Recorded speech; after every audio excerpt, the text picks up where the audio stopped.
áno, počúvam. Dobrý deň, potreboval by som taxík za hlavnú poštu na Františkanskú ulicu. Na aké meno? Na meno Milan. Dobre, príde vám čierna kožená bunda. Áno? No a kedy tu asi bude?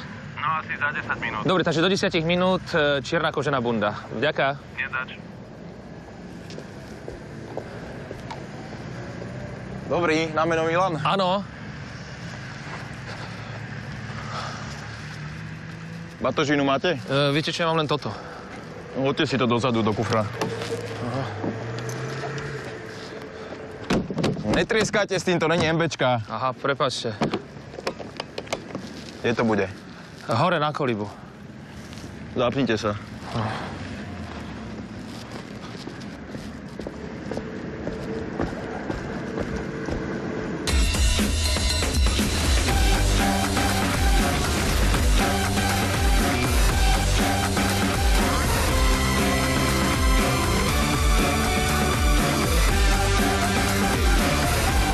Dobrý deň, je tu Dodeno, Jozef Tajovský a vítam vás v ďalšej časti našej krásnej literárnej alebo literárno-dramatickou dýchanku pod názvom Poezit. Začnem básňou z najnovšej knihy. Horí ohník horí, niekde na záhorí. Konec básne. Čo sa skrýva za touto básňou? Za touto básňou sa skrýva nová kniha. Je to fiktívny reálny príbeh, ktorý sa mal takmer stať. V dnešnej dobe, keď sa všetci trháme o lepší zárobok, o lepší spoločenský status, sme si ani nevšimli, že došlo pomaly k odtrhnutiu nielen niektorých ľudí zo zamestnania, ale odtrhnutiu istej časti Slovenska od celistvosti republiky.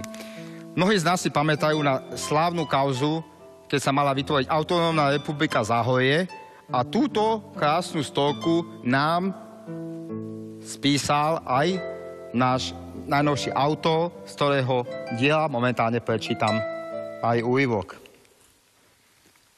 V Lakšároch to vre. Co? Na povstaní, ne? Ale ic. Na. A co jako? Aj sekule sú hore noháma. Šprcol Macek. A co včiu? No nic. Ic dom. A co jako? Jako môžeš. No už toľko ukážka z najnovšieho diela Mikuláša Plaveckého, zvaného tiež Plavecký Mikuláš. Príbeh o utrhnutí sa autonómnej oblasti Záhorie, ktoré nám prináša vydavateľstvo One Ize, alebo taktiež One Ize, pod názvom My sme tá verejnosť, alebo tiež po anglicky Public Enemy. Táto knižka nám publikuje a oznamuje tú krásnu udalosť, pokus o utrhnutie územia, kde keď dnes prídeme, máme pocit, že sme naozaj v zahraničí, nikomu nerozumieme, ale Záhoráci sú národ vďačný, dobroprajný a pohostinný. Takže túto knižku si zadovážte, majte doma na poličke, čítajte ju, poučte sa z minulosti, pretože naozaj je hodnotná a napriek gramáži je to naozaj dosť ťažké čítanie. Príjemný večer. Poezit.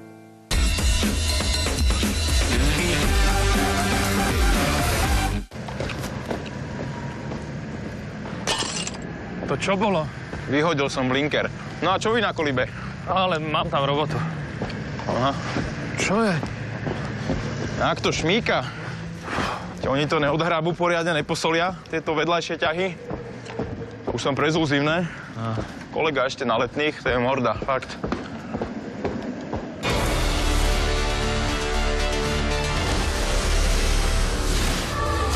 Ona a on. Ona je doma. On nie jak ona, lebo ona a on sú v domácnosti, ktorá patrí onej.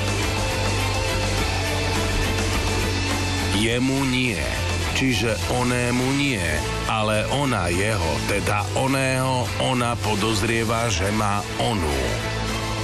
Ako sa to vyondí, uvidíte dnes.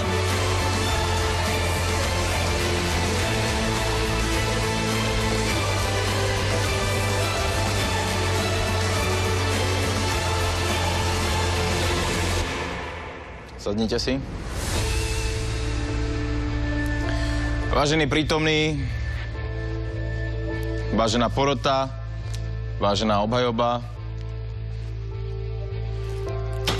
vážená Cibula. Otváram prípad Šujlava versus Šujlaj, v ktorom ide o paragraf číslo 7 zákona 135, odstavec 345/7, písmena C, odstavec 3/4, minus 7, odpočítam 5, vydelím 2, odpočítam číslo, ktoré som si myslel na začiatku a... No, to je jedno. Ja tomu aj tak nerozumiem, hovorte. Vážená stolica? Ona!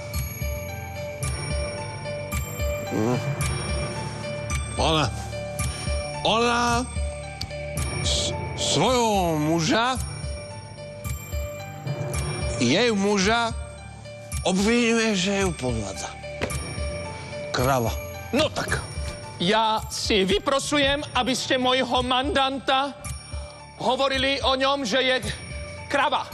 Je sprostá, ale to neznamená, že je krava. Je. Nie je. Je. Nie je. Je. Nie. Je. Nie je. Je. Nie. Je. Nie je. Je. Nie. Je. Nie. Čik, domček, nehrám. No, máme v kapse. Dobre, predvolávam obvineného Juraja Šujlaja. Tak to. To som ja. Je, tak sa postavme. Mám stať? Hovor. Sadnem si. Ja neviem, o čo jej ide. No ale vieš, ty veľmi dobre. Neviem, o čo ti ide. Prosím ťa, treba. No. Neviem, o čo ide, ona sa chce rozviesť, ja som nevinný. Námietka. Zamieta sa. Omietka. Zametá sa. Kde? Tu. Chcel by som predvolať sťažovateľku, moju mandantku Gáliu Chalupovú, ktorá... Dobre, ktorá je síce sprostá, ale to ešte neznamená, že je krava. Pokiaľ si to nerátal, to sme asi prehrali toto. Čo teraz? No tak čo chcete? Môj muž ma podvádza! Aha. To sme sa teraz nasmiali. A ako ste na to prišli? Podvádza ma s babysitterkou! Fakt? Ha. To sme sa nasmiali. A ako ste na to prišli? Ako? No lebo my nemáme deti. Ale máme babysitterku, že? No tak, ale ja mám doma tiež psa. A to ale ešte nemusí znamenať, že nemám rád Hanzulovi prvárok. Zamieta sa, počúvajte, obrate list. Ja si myslím, že by sme sa mohli Dantky spýtať, aký je intimný život váš. Súhlasím. No tak ale to tu nebudem toto hovoriť. Ale... Nie, toto ja neviem tu vyprávať. Mňa to zaujíma. Nie, neviem ja to vyprávať. Ale hovorte. Dobre. Hovorte. Počúvam. Toto idem sama proti sebe. Nie. No my s manželom, mužom, ním nemáme intimný život. A prečo nemáte intimný život? Hovorte. Pretože... Jak to povedať? Počúvam. No lebo mne sa nechce. Nie je len sprostá, je to krava. Ja som to hovoril. Ale vy nechcete opustiť vášho milovaného manžela.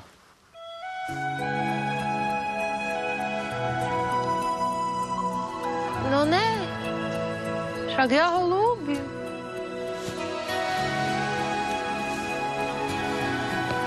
A vy, pravda, nechcete opustiť vašu milovanú manželku. Ja? Hej. Vstanem. Ja ju milujem ako žito. Tieto jeho frky, to ma vždy dostane. Malý, ale milý. Ticho v súdnej sieni. No, tak je to jednoduché. Dajte si pusu. Vy.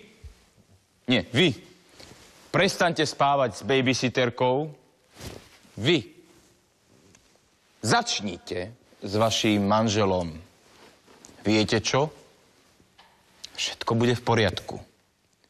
A my všetci tu veríme, že táto krava tomuto volovi konečne dá. Dá.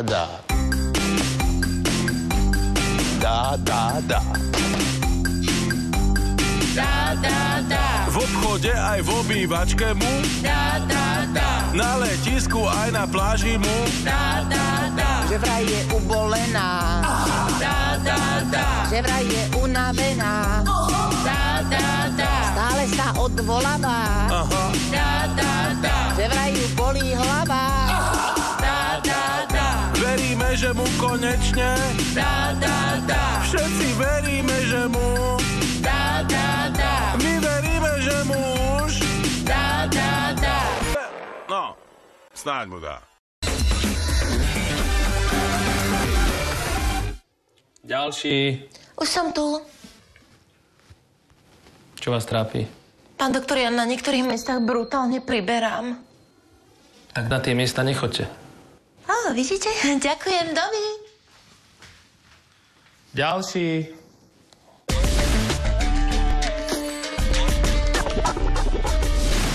Haló, Ľubo, Roman, Palo, volajte do poradne, všetko dobre dopadne. Dobrý večer, vítam vás Heso Jašterák vo svojej sexuálnej poradni.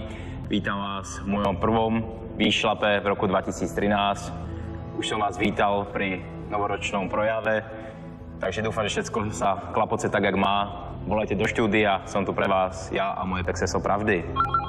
Koho máme na linke? Pán Heso, dobrý deň. Ty? No, ja by som chcel vedieť, čo ma čaká v priebehu tohto roku. Viete, lebo ten minulý rok bol pre mňa taký špatný, no, že či bude tento lepší alebo rovnaký. A vaše meno? Jozef. Jozef. Jozef. OK, takže či bude tento rok lepší než minulý? Podíváme sa. Takže pre pána Jozefa. 3. OK, dodatková karta. Ústrednú melódiu vašeho života je tuto karta tučňák. Hej. Tučňák znamená, že už vy ste taký podnikateľ, alebo niečo také, že ste človek, ktorý je tučný, je nabalený, hej, má toho veľa, pohybuje sa ve fraku, hej, jak ten tučňáček, ale pozor, aby ste nedostali na frak. Tu totižto na jednej strane vidíte, je tu varán, to som ja, jaštier, ktorý vám ide pomáhať a chránim vás pred, tuto je opičák nejaký, hej, je to makak.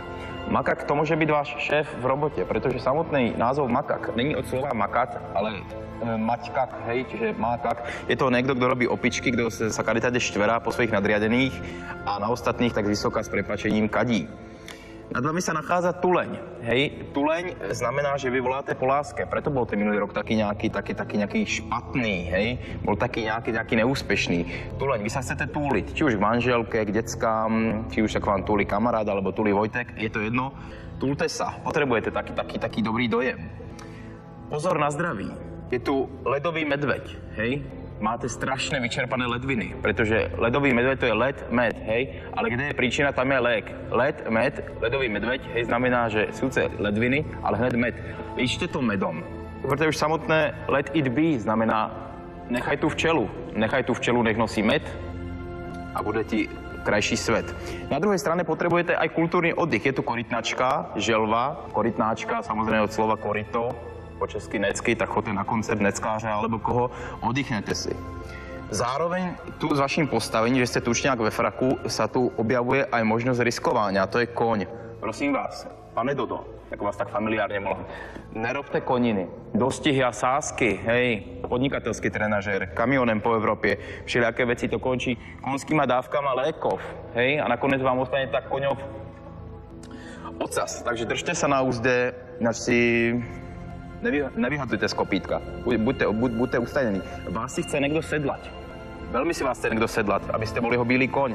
Nenechajte sa sedlať. Dneska je strašne veľa takých tých sedlákov, čiže ľudí, ktorí si chcú sedlať iných. Oddychnete si, ládujte sa medem, tu je jašter, šťastie je na dosah, tento rok bude velice dobrý, ako oči kobry. Pekný večír.